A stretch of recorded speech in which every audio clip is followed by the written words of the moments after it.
So Dean Professor David Lee will be the moderator for the second session. So please welcome Professor Lee, please. Thank you very much. Good afternoon, everyone. Good afternoon. As the Dean of the Schwarzman College, let me welcome you again on behalf of my colleagues to this beautiful college. And today is our eve of celebration. Tomorrow is the big day, right? Today is the eve. And we all know that sometimes the eve can be more enjoyable than the actual day, right?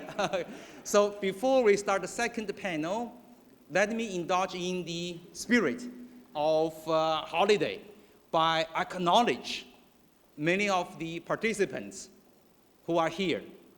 So let me first welcome members of our honorary advisory board. We have two of them here. We have Prime Minister, former Prime Minister of Australia, Kevin Rhode.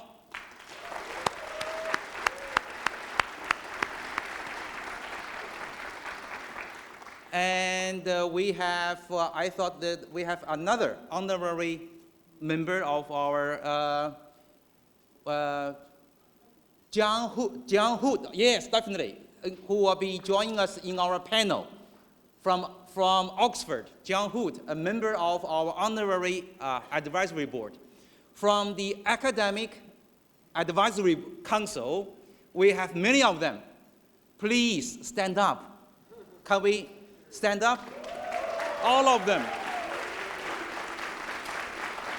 Thank you very much for all the hard work you put in for the past 4 years. They are from the leading universities in the world, you name it. Yale, Harvard, Oxford, Cambridge. You run out of names of good universities. Thank you very much. And here we also have our sponsors. Most important, Steve Schwarzman and Christine Schwarzman.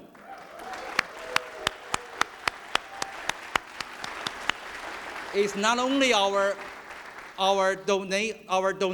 founding trustee and the donating founder, is also our spiritual leader, driving the program for the past 4 or 5 years. Thank you very much. Also, we have many sponsors from the corporate world and also individuals who are here. Can you stand up? I cannot all identify you. I know Edward from BP, right? Edward from BP, from EMC. BP, EMC, the many of them. Thank you very much. Thank you very much. And also we have a large team of staff members, hardworking staff members from New York, working day and night, not only for this event today, but also for the whole program for the past 4 or 5 years. And also there are many of them. I cannot name all of them. It's very long. Could you stand up? Amy, Rob. Thank you. And many of them. We have more. Lindsay. Thank you. This is truly an international endeavor. It's not easy. We are often joke we're two worlds apart. Time-wise, New York and Beijing. And also business-wise, we're higher education. You are coming from the background of Wall Street business, right? So not easy, but we overcame difficulties. And also parents from all over the world of our pioneering class of scholars. They are scattered in this auditorium, in this forum. Where are you? Please stand up. Parents. Welcome. Thank you very much. Thank you very much for trusting us, trusting me and my colleagues, sending your kids here. I know that the culture in Western countries is different. When kids are 18 years or older, they are independent. Still you care about their kids. Still, I'm sure in the past few months, you might be worried about air quality, about living in Beijing. Assure you, so far everything is fine. And it will be better, okay, down the road, don't worry. Okay, and also most important, finally, our pioneers of Schwarzman Scholars program, They have been here for almost 3 weeks. Where are you? Where are you? Everywhere. Thank you. Thank you. Thank you.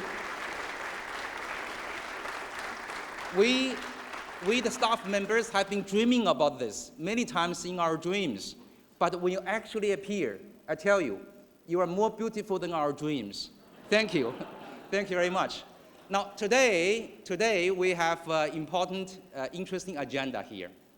Now, after listening all these intellectual heavyweights talking about the lofty goals of universities, leadership, internationalization, humanities, we want to tell you how we arrived here, who we are, and what kind of things we aim to be in 10 years, 20 years, 50 years, or 100 years.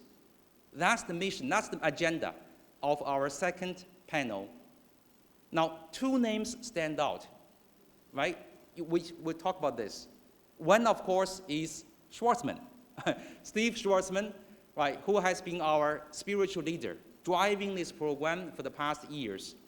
So today, we have him here, telling us in person what he thought, what were the challenges, and what is his ambition, what is his vision. Please welcome Steve Schwarzman.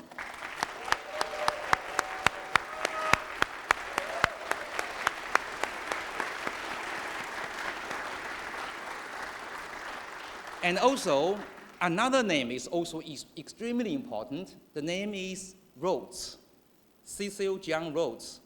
We tried to get him. We cannot, unfortunately. But we get a person who knows the program the best. This is a gentleman from Oxford, actually originally from New Zealand. It's a miracle. Originally from New Zealand, who was a Rhodes Scholar, and then became the first Vice-Chancellor. They call Vice-Chancellor of Oxford. Actually, we call President of Oxford. In 900 years of Oxford, the very first one from outside Oxford University.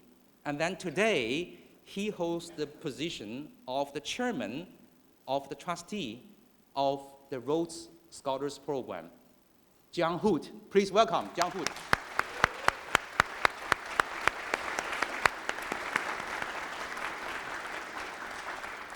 I thought you've heard enough speeches. So today we wouldn't give them a chance to speak, right? To give speeches. They will speak, okay? So I thought, rather, let's just have a conversation. How about that? Don't you agree? Okay. Let me start with Steve, okay? You and I have known each other for, I think, for almost 10 years, even before this Schwarzman Scholars program. So actually, I always meant to ask personal question, if you don't mind, right? Go for it. Personal question, okay? You have a very happy family, right? Yes. Very happy, beautiful wife, supportive wife, and very, very good kids, including Teddy Schwarzman, movie producer, right? Have you seen the Imitation Game? Imitation Game, right? Oscar winning, right? So my question is, why? Why, as a successful business person, they call you king of capital? Why do you bother to venture into our world, the higher education world? Why don't you leave money to your kids, especially Teddy Schwarzman, making more movies? Why? Well,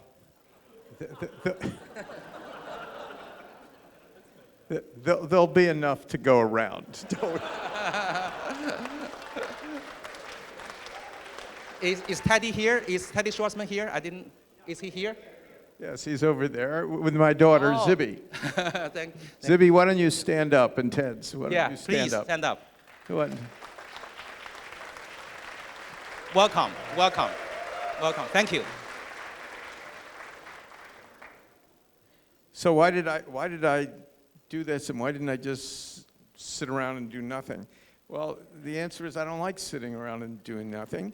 And I'm a very lucky person. I get to travel around the world on a regular basis, and I get to meet all kinds of people, from high government officials to business people, other occupations, and I get to see things that sometimes don't make a lot of sense. I get to see people who are getting increasingly angry, unhappy with their own governments, unhappy with people in their own societies, and unhappy increasingly with other countries. And sometimes they don't even know why, other than they've had less than successful economic situation in their own country. Unemployment's high, and prospects look somewhat muted. And as a result of that, I can see situations, and I've been in them, where people start getting threatening towards other constituencies, other groups. And it's just a matter of time, as populism grows, that they'll start evidencing that hostility towards countries. And the countries they'll pick out aren't the losers. The countries they'll pick out are the winners, where jobs are being created, wealth is being created. And China is a perfect candidate. And so I've been in situations where at dinners, people are saying negative things about something. And what usually stops that is when somebody from the local culture who's been, for example, to the United States, to university, says, listen, what you people are all saying around this table is ridiculous. If you knew the United States the way I did, I went to school at Georgetown, or I went to school at Harvard, or I went to school at Yale. That's not what Americans mean. You're not understanding it correctly. And what happens is the conversation usually just ends. And it ends because the people at the table respect that person who is speaking. And so I believe that it's possible to create a culture of individuals who are coming here, Schwarzman Scholars, who once they learn about China, and we have a very unusual program that I don't think is replicated anywhere in China, is that those people can go back to their own countries after they spend a unique year here, and they could be those reference people. They can be the people of influence in their countries that people turn to when they want to know about China. And they can also reflect to China when China's doing something they don't even understand has a negative impact on the world. So why do I do it? You know, you have to talk to a good psychiatrist. I mean, I do it because it's there to be done. I do it because I can do it, and very few people in the world are able to marshal the amazing people, just the people on the prior panel, every one of them, remarkable people, and they've become friends.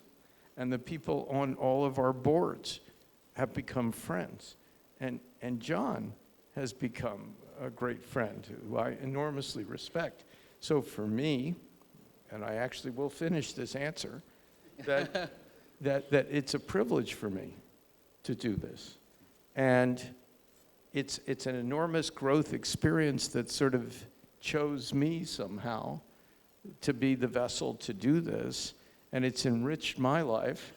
It also gets you a little tired sometimes, but now that it's here, the building's here, these astonishing scholars are here, it's like a dream that's going to take off, and like the Rhodes, hopefully, it'll be here for 100 years, 200 years, and it'll be an embedded part of Chinese culture, and something that people admire that'll be helpful to the world. So that's why I do it. Thank you very much, Steve.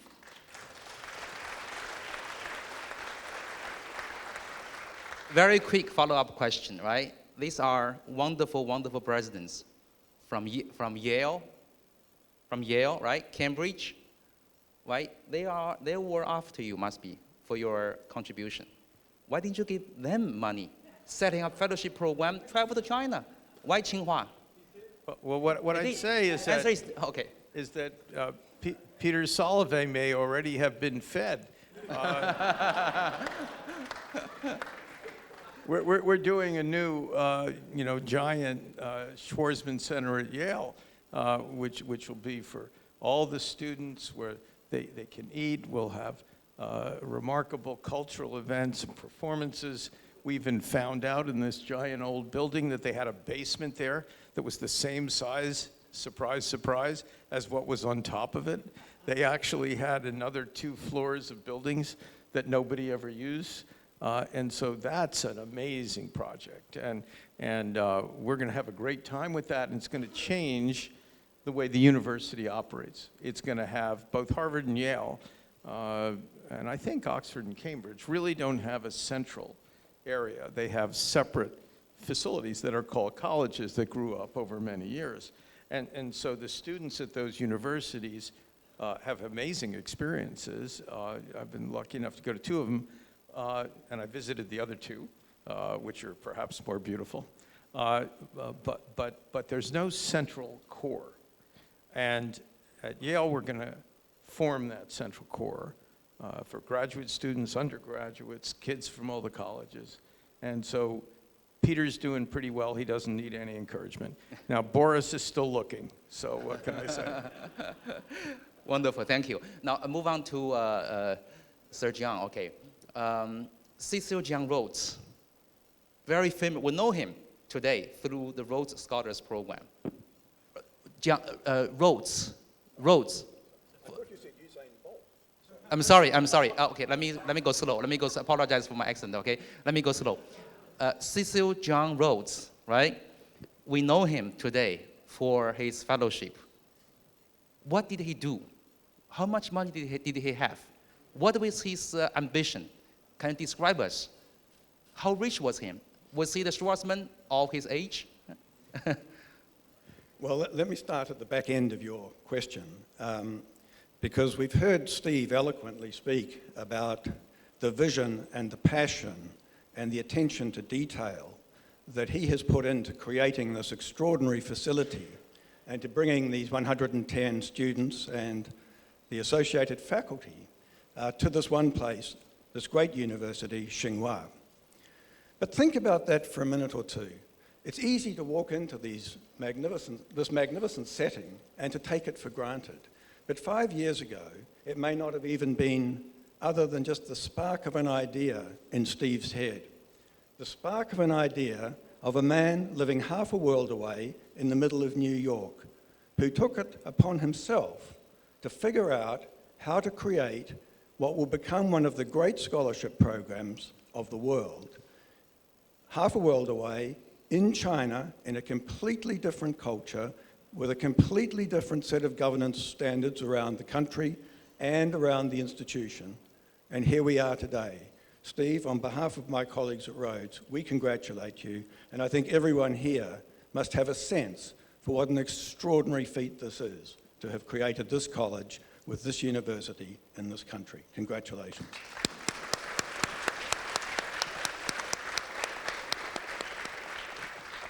So, Just in fairness, the first thing I did when I thought about this is I didn't know John, but I knew somebody who knew him. And so I asked them if they'd set up a meeting for me with John. And so we went to a restaurant in London called Wilton's, and we spent 3 hours. This was supposed to be, I think, more or less an hour hit and run. And John is so fascinating and so knowledgeable and so insightful and so generous with his time and perceptions that we basically, we closed the restaurant down, and we were the last ones left. And he provided all kinds of advice of do's and don'ts and what to look for and you know, how to set up an interview program and you know, how things work in that kind of context, and even lent us about 20% of the people who were helping to interview the first year. So John is a, you know, got you know, sort of co-founder kind of status, and that kind of generosity, which doesn't always happen in the business world. Surprise, surprise. It's something very special, and he's a special person. And if you have a chance today and you see him wandering around, take advantage of going up to him and learning from him, because I have done that. Thank you.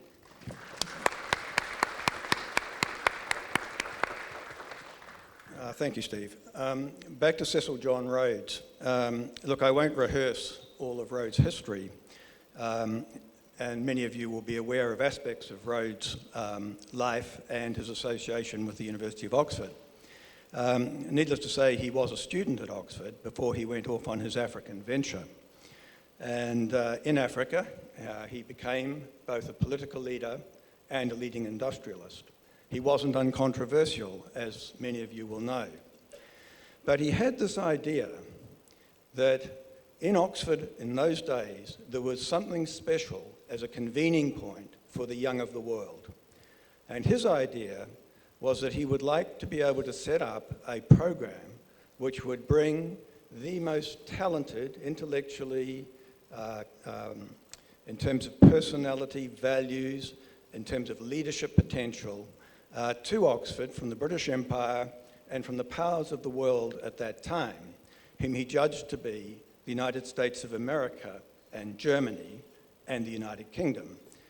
However, being the good businessman he was, he didn't endow for the United Kingdom because he realized their good leaders of the future were already at Oxford and they didn't need his largesse. So he set up a scholarship program which commenced in 2003, a year after his death, 1903, a year after his death in 1902, and has been running ever since for 113 years. He endowed that scholarship program very, very generously. Was he the Schwarzman of his day? In terms of wealth, I can't comment because... I think he was more. I can't comment. Was he a visionary like Steve? Definitely. Has his program worked as he thought? That by bringing these young people together in, as Steve referred to, the collegiate system of Oxford University, and allowing them to mix and mingle among themselves, to take advantage of the tutorial-based learning programs, teaching and learning programs in the university, to engage with the other international students at the university, for Oxford and Cambridge both have got long international traditions of students, and to engage with the students from the home country, to build their networks with those students, with the visitors to the university, with the visitors to the program, then I think his vision has been well realized. The challenge, though, is how to keep that current. The challenge is how to keep that current in a rapidly changing world. So no longer can we afford to think in terms of the British Empire, which is why we at Rhodes are pushing out our boundaries to China, to the Middle East, and so forth. Because we believe, as Steve does, that through bringing young people of immense talent together in one institution for a period of time with the highest possible academic standards, with the opportunity to convene in different ways, to have distinguished guest visitors and so forth, that we will create something special for the world going forward. We can't dictate that, we can't plan it. Much of the essence of our success, to the extent we have success, either the Schwarzman program or the Rhodes program, goes back to our selection processes, to ensuring we get those right, and to ensuring that each successive class builds upon the activities and the glue of the class so that something special is always happening here. Thank you very much. Can you name one or two areas in which your achievement actually outperformed John Rhodes' original imagination or vision? One or two things. Well, I think one of them obviously is pushing the geographic boundaries out. Rhodes' Will is a very interesting document because whereas there's the normal boilerplate, his prescription is a very tightly written prescription. And it's also unique because he set it up in the hands of independent trustees upon his death. So he wasn't there as an active founder thereafter. He trusted that his will would be interpreted for the modern time, through all time. So I don't know whether I have the confidence or even the arrogance to try and say, would Rhodes have done differently to what the trustees successively have done, or would he not? I can certainly assure you that we have a number of trustees today who keep reminding us of the nature of person Rhodes was, that irresistible force of character, that impatience to see a better world, that desire to see young people given the opportunity to prepare to go out and fight the world's fight. We are constantly reminded of that, and our challenge then is to interpret that in a way that's relevant for the world of today and tomorrow. Just for the audience, benefit of the audience who may not know, can you give us a few names of your alumni of Rhodes Scholars? Well, seeing Prime Minister Rudd sitting right before me here, it makes me think that his successor, who is currently in office, Malcolm Turnbull, is a Rhodes Scholar, and Malcolm's predecessor, Prime Minister Abbott, is a Rhodes Scholar. President Clinton is a Rhodes Scholar.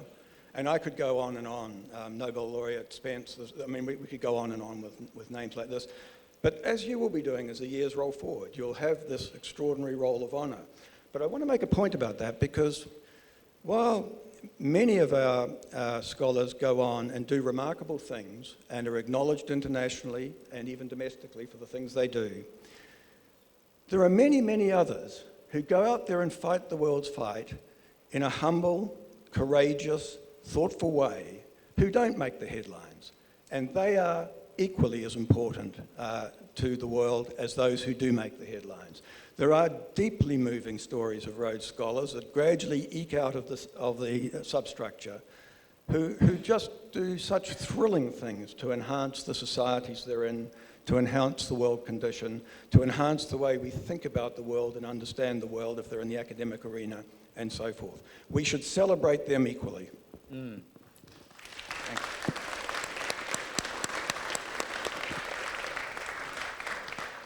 That being said, can you say that you regret in missing one person in your selection process? Well, we're inspired by this person. So we're inspired by him. And I think he gave us enough of a hint about his busyness to suggest that we'd be deeply fortunate if we could steal him for a couple of days a year to sit on a selection panel. And he's welcome anytime he likes. Good, thank you. Steve, you often claim you have a single most important advantage over John Rhodes. You have a single most important advantage over John Rhodes in terms of setting up program. What's the advantage? My advantage is I'm alive. How that is important? Can you explain to us? What? Well, I think in terms of the difference between the two programs, if that's what you're asking, we have the ability to take people from anywhere in the world. And originally, under the Rhodes Trust, there were specifications as to how many students you take from each country. And it was geared for its point in time around the British Empire. I've never been part of an empire. In America, we don't have empires. We're the only country that can take over anybody in the world and mostly just gives them their country back. We don't make sense in a historical context like that. And so we have a lot of flexibility. On the other hand, as when John and I talk, he has Oxford University, which is not an insubstantial asset, which is one of the great universities in the world. Actually, what's remarkable about today's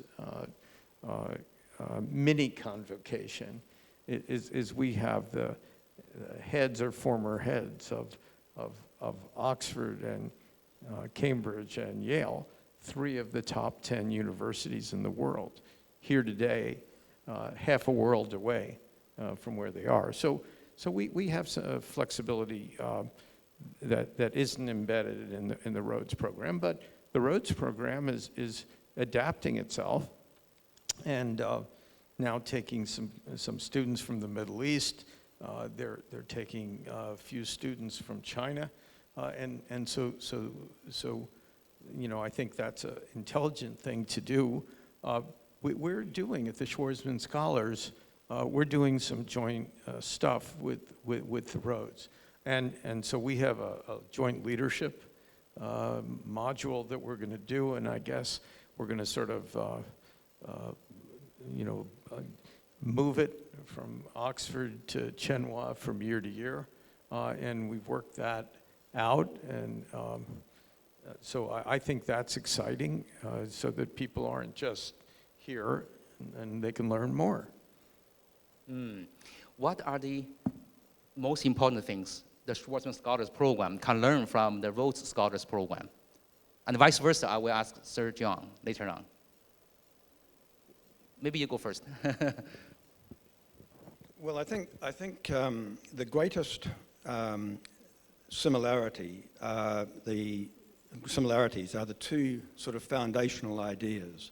One, the prescription for the scholars, which I think closely mirror one another.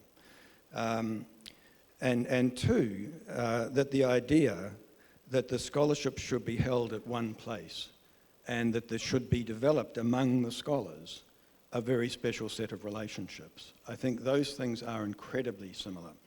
The fact that they're both graduate scholarships, not undergraduate scholarships, but graduate scholarships. Having said that, our scholars, a few each year do, can go back and do a second undergraduate degree. About the differences, and I think these are rich differences, these are good and rich differences, the Schwarzman program is in a different culture altogether from the culture that gave birth and growth to its founder. I think that's a very significant difference, and the fact that students will be coming from all over the world to embed themselves in this culture, in the heritage, the history, the politics, the sociology, the international affairs of this country, and be able to look out for all time at the world through a Chinese lens, as well as through their lens, I think is remarkably unique about the Schwarzman Scholars Program, and a fantastic plus. Our program has a longer duration. We like the scholars to come for a minimum of 2 years. So in that sense, it's different. But it's not of the vision of Steve, which is that concentration of an experience in China, a deeply intellectually intense experience in China, but a culturally intense and politically intense experience as well. So I think that's what I would regard as an extremely positive benefit of the Schwarzman program for all those young leaders out there in the world of high intellectual capability who want to pursue that sort of next step in their lives. And there are many, many, many of them there. Then I think in terms of the similarities, I think the fact that, as Steve has mentioned, we are doing some things together is hugely positive for Schwarzman scholars and for Rhodes scholars. And who knows how that'll evolve and develop over time. One can only imagine that it will develop positively, because that is the nature, that is the force of nature of this founder and our founder. One thing I'd say that in terms of learning, one is learning the concept of excellence, which Rhodes has, which is a good thing. Concept of competition for spots. I love competition. I happen to have lost that one, but I ended up okay apparently, despite the the sort of disappointment. And third, and perhaps most important, was the way that students are picked. I mean, I remember, when I went to college, I filled out application, and some of them came back yes, some of them came no. Sometimes I got interviewed. Sometimes schools didn't like interviews. I don't know how you pick talent without meeting talent, but that's a bizarre concept. But most universities didn't feel they needed to meet people who they were accepting.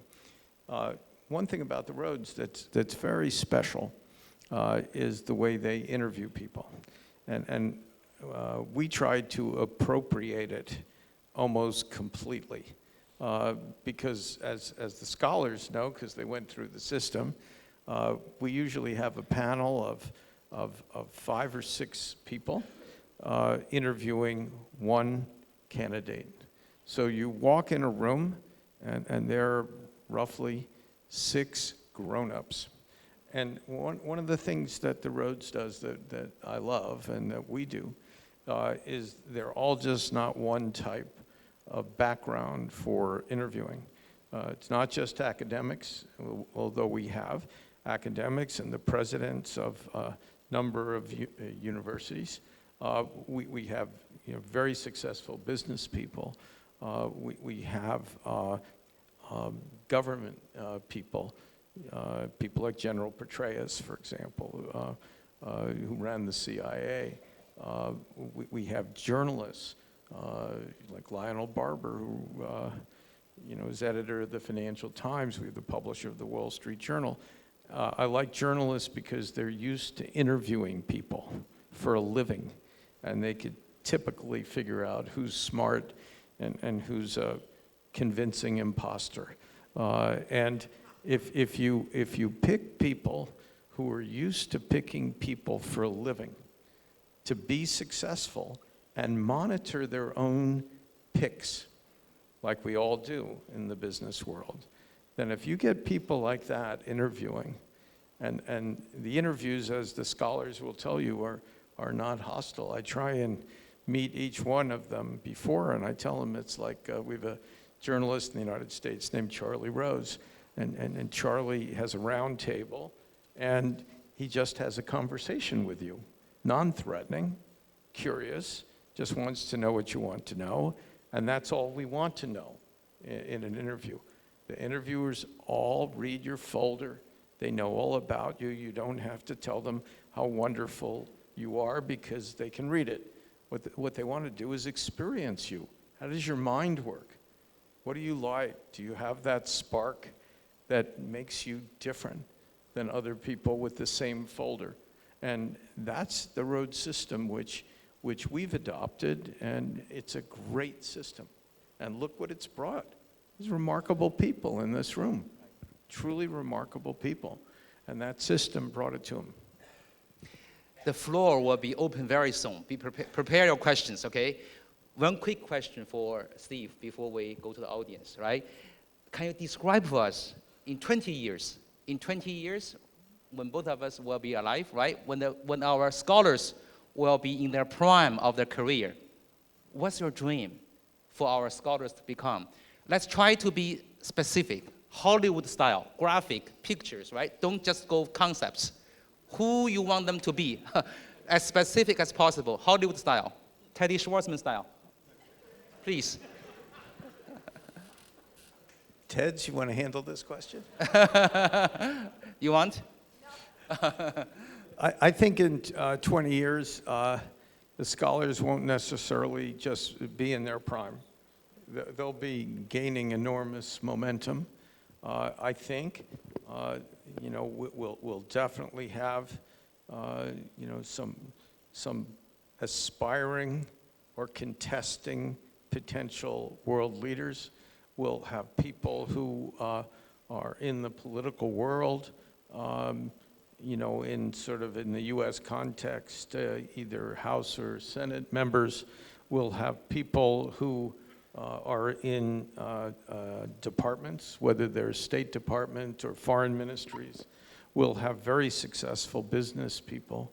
We'll have some innovative technical people, whether they're coming out of the engineering background, that'll be inventing things. We'll have people doing not-for-profit type activities, whether they're in Africa or they're in some other place, helping people, curing things. And this will be a group that doesn't sleep much. They're highly energetic. And when you don't sleep much, as you get older, you sleep less. So this will be a very active group. You may have 2 or 3 authors, a few journalists who are significant in their worlds, and And almost all of them, I'd say, if I had to estimate, 70% of them will be doing things for other people. In their portfolio of stuff that they do, they'll be helping people do something, not just giving away money. You don't have to have money to help people. And I think that'll be part of the core culture of the Schwarzman Scholars. Will there be young Stephen Schwarzman in 20 years? A young Stephen Schwarzman. Geez, I hope so, but maybe with a little slightly different, more lovable personality. Okay, thank you very much. Floor is open. Questions? We have mics, right? Floating around. Do we? Yeah, okay.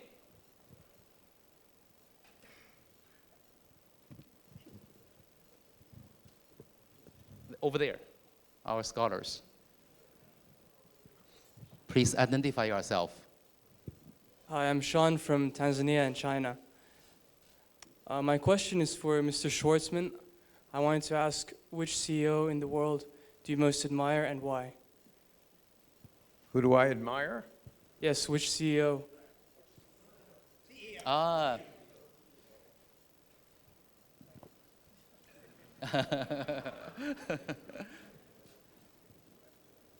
There are so many remarkable people. One of it is Jack Ma. Jack's almost went insolvent, went bankrupt several times. He had a concept that nobody'd heard of. When he tried to do something with the internet, he couldn't even register the name of his company and its activity because nobody in China had heard of the internet and the government. He had one concept, it just didn't work. He had a second one, it didn't work. He went to the United States to raise money, everyone turned him down. And then he ran into a Chinese American named Jerry Yang who gave him a few $1 million, which became worth, I don't know, 30 billion. But it was a terrible experience that Jack had, terrible. And he managed to persevere. For those of you who haven't had an entrepreneurial experience, it's only good when you win. And then everybody says, oh, that was logical, it's so wonderful. You know, Jack had a really, really tough run. Yeah. And he's triumphed, and he has this unbelievable personality and posture because his parents were both entertainers. Right. So he stands up and he takes over the room, and he makes you feel great. And he loves the people he works with, and he cares about excellence. And he's just a remarkable guy. So, you know, that's one of numerous people that I know who's just a wonderful example. Very good. Next question.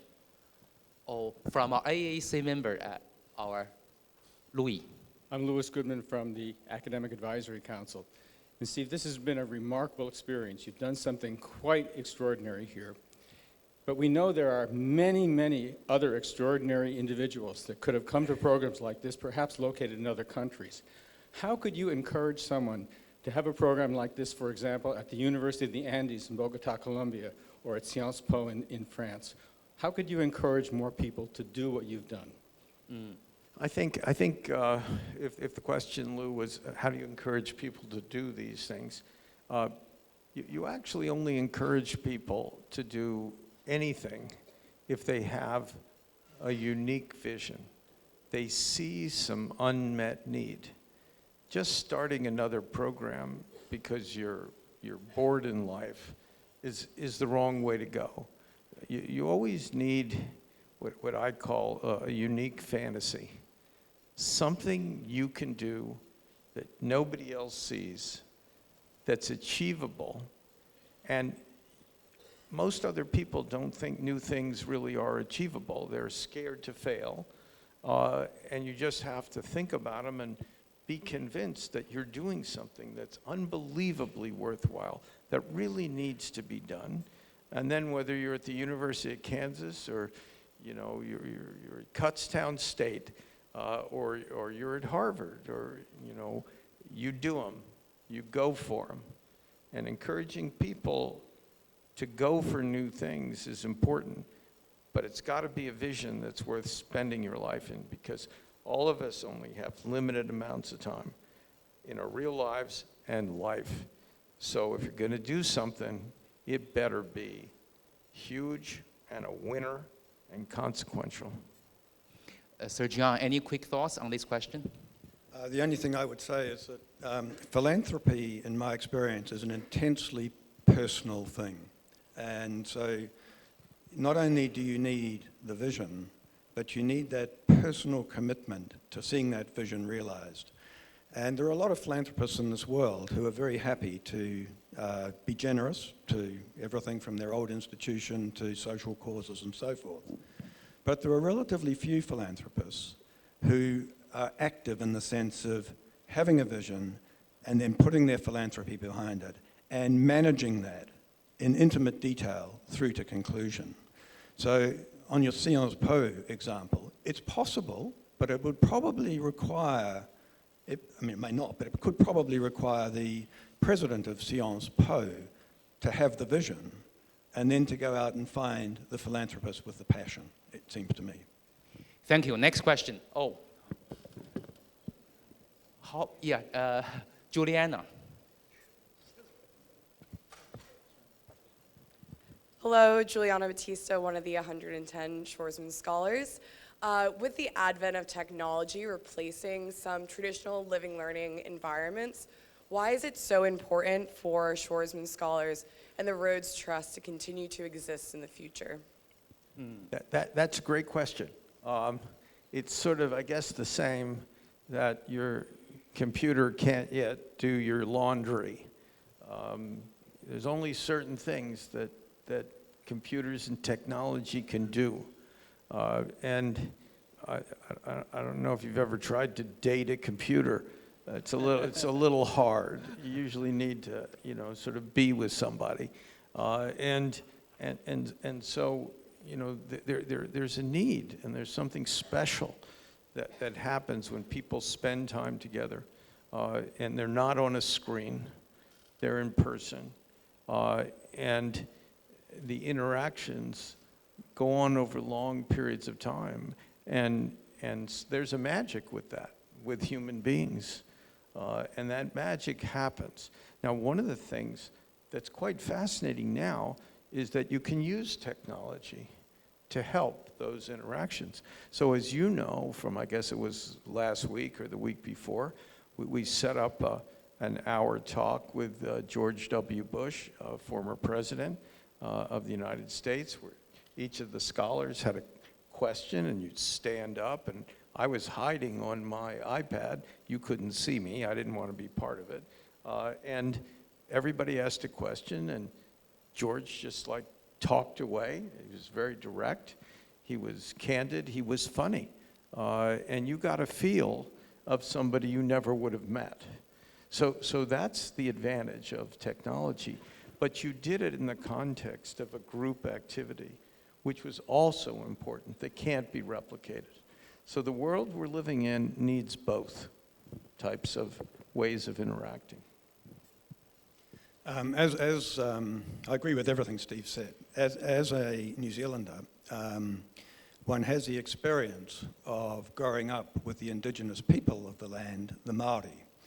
And the Māori, whenever they have an issue to discuss or a problem to resolve, go to their home marae, their home place, where they have beautifully carved meeting houses. Oh, and theirs is an oral tradition of engaging with each other, debating with each other in a formal and ritualistic way to resolve matters. Sometimes it takes years, many, many meetings. But what they'll tell you, if you ask them why, is the following. They say, hei tangata, hei tangata, hei tangata. And what that says is, it's the people, it's the people, it's the people. The world is about people. You can't replace people with a screen. Thank you. We have a question from upstairs, the balcony. Hello, my name is Carlos Gonzalez from the Dominican Republic, and again, Mr. Schwarzman, thank you so much for the opportunity to live and learn in China. Leaders are often praised for their success, but I'm more interested in understanding how they handle adversity. Can you talk about an instance when things didn't look so bright for you and what you learned from the experience? Adversity. Adversity. How you have dealt with adversity. Yeah, I think every successful person in this room has failed at a number of things. If you try nothing, you won't fail, other than the fact you're failing, from doing nothing. But I think what I always try and do, if something goes wrong, is first of all try and set it right. And if you can't, figure out what you missed. Life's a learning experience. And those of us who are in the world of affairs, the world of doing things, we know there's a certain percentage of times where it won't turn out exactly the way we think. And the key is not to repeat that dismal experience twice. So learning from your experience and trying to, when you're in charge of an organization, institutionalizing that learning experience and redesigning the processes that you make decisions becomes extremely important. And ironically, sometimes from your failures, you learn much more than your successes. You don't learn much from success. It's like a pleasurable experience. What do you learn eating ice cream all the time? It's not much of a learning experience. And nobody wins all the time. It's when you miss. It's when you make a mistake. And then you have to stop and look at all your basic assumptions. Say, how do I do this better? So you have to approach a loss with a good spirit as well as just the emotional devastation of being wrong. Any questions from our parents? Parents group? Mr. Glenn, please. Doug Glenn from Jupiter, Florida. We met yesterday, had an opportunity to speak a little bit. Very excited to be here, and this is more of a statement than I think a question. My wife and I, who by the way have been married 33 years today,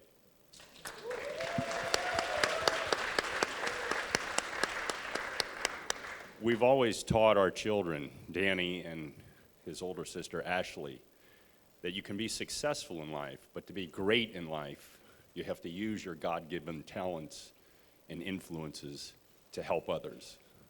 I'd just like to congratulate you on not only your success, but becoming a great man and building this thing that's going to change the world in very, very many positive ways. Thank you.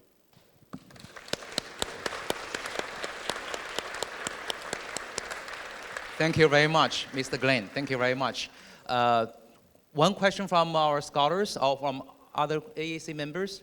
We have, oh, okay. How about from back? Hi, I'm likewise very lucky to be one of the 110 scholars, Lucas Brigger from the United States. Mr. Schwarzman, you mentioned the other day and also in the beginning of the interviews, one of your motivations for doing this Inspired program is to truly try and build a more peaceful future and centered also on fostering better relations between our country and this country, the U.S. and China. Can you talk about how we can concretely achieve building that more peaceful and brighter future? Thank you. Yeah, I think the way you do that is, first of all, you learn that the world has differences.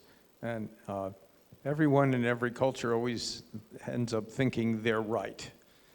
So the first thing you have to do is realize you're just part of another culture. And the fact that you think you're right isn't much different than the other people you're interacting with who think they're right. And you have to find out why they think the way they do, why you think the way you do, and assess whether there's some middle ground that makes sense. And also, how do you convince someone else to change their mind? That's an interesting exercise. And if you can master that, you can not only do things, to achieve better overall outcome, whether it's peace, but you could do that very productively in the rest of your life, because if you don't know what somebody else is thinking and why, you can never convince them to do something other than that. And the other thing is that you have to be brave and speak out when you think something's going very wrong. It is the hardest thing to do because most people just like to go with the flow. You don't become controversial. You don't rock a boat. And you could find a system going in the wrong direction. And whether you're writing an op-ed piece, whether you're going on television, whether you're writing a book, but you're standing up for something that you believe that's thoughtful. It's not emotional, it's thoughtful. The fact that you're emotional, nobody cares. It doesn't really reach them. So you have to look at the world in a different way, and that's the way I think you need to address it. I'll just add a couple of small things. I would say that this year ahead of you is a God-given year. It's one of the last years many of you will have in your lives, both to pursue independent study and collective study, but also to reflect deeply on who you are. So if you come out of the end of the year being crystal clear about your values and about your who-ness and about your commitment and courage to stick and live by those values and that who-ness, and if you come out of this year with what the Vice-Chancellor of Cambridge said in his talk, and that is a mind that has been trained how to think, not what to think, and if you come out of this year with a very clear sense of purpose about your future, the rest will take care of itself. Thank you very much. That's a wonderful piece of advice. So let me end by asking Steve a similar question that Sir John just answered. That is, what is the single most important piece of advice to our pioneering class of scholars for this year? Spend your life doing something you love. You'll find if you try to do something you don't love, you won't be much good at it. You can't turn yourself into a pretzel to convenience other people, other values. Go for it, but do it within your comfort zone and be the best that you can be. Don't hold back being the best. Go for it, but do something that pleases you. Thank you very much. With that, let's thank Steve Schwarzman and Sir John Hood. Thank you very much. Stay tuned. We have a big event tomorrow.